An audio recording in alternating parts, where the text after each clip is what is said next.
अब हम पूरी तरह जंगल के कानून की जद में हैं। इमरान खान, चेयरमैन पाकिस्तान तहरीक इंसाफ (PTI) इमरान खान ने कहा है कि अब हम पूरी तरह जंगल के कानून की जद में हैं। एक बयान में इमरान खान ने कहा कि PTI के कारकुनान और हामियों को जमानत मिलने के बावजूद फिर से गिरफ्तार कर लिया गया। उन्होंने कहा कि शाह महमूद कुरैशी को भी जमानत मिलने के बावजूद फिर से गिरफ्तार कर लिया गया। अब हम पूरी तरह जंगल के कानून की जद में हैं।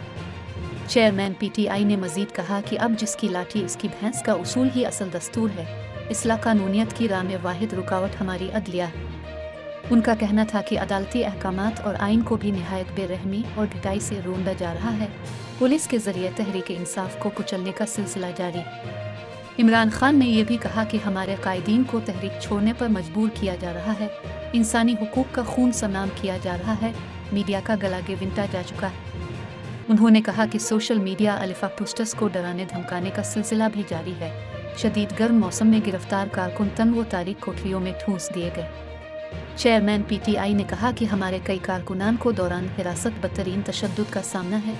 इस यजीदियत के सामने स्वेरंगू होने का मतलब बहैसियत कौम हमारी मौत है।